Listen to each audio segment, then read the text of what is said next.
দেবী দুর্গার বাহন সিংহ হওয়ার মূল কারণ হলো সিংহের শক্তি, সাহস ও বিক্রমের প্রতীকী তাৎপর্য।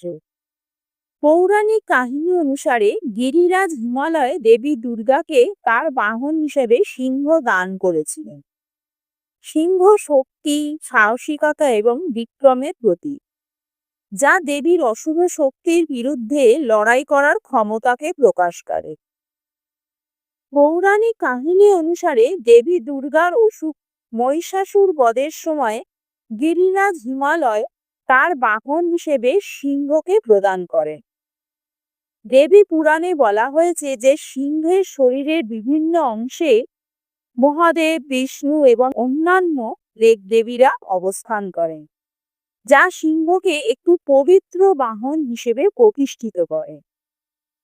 দেবী দুর্গার বাহন সিংহকে কেশরী বাহন, সোমনন্দী বা গায়ন নামেও ডাকা হয়। সিংহ হলো ক্রোধ, অহংকার, লোভ, হিংসা, স্বার্থপরতা এবং অন্যকে ক্ষতি করার মতো পশুর মতো অনিয়ন্ত্রিত প্রবৃত্তিগুলোর প্রতীক।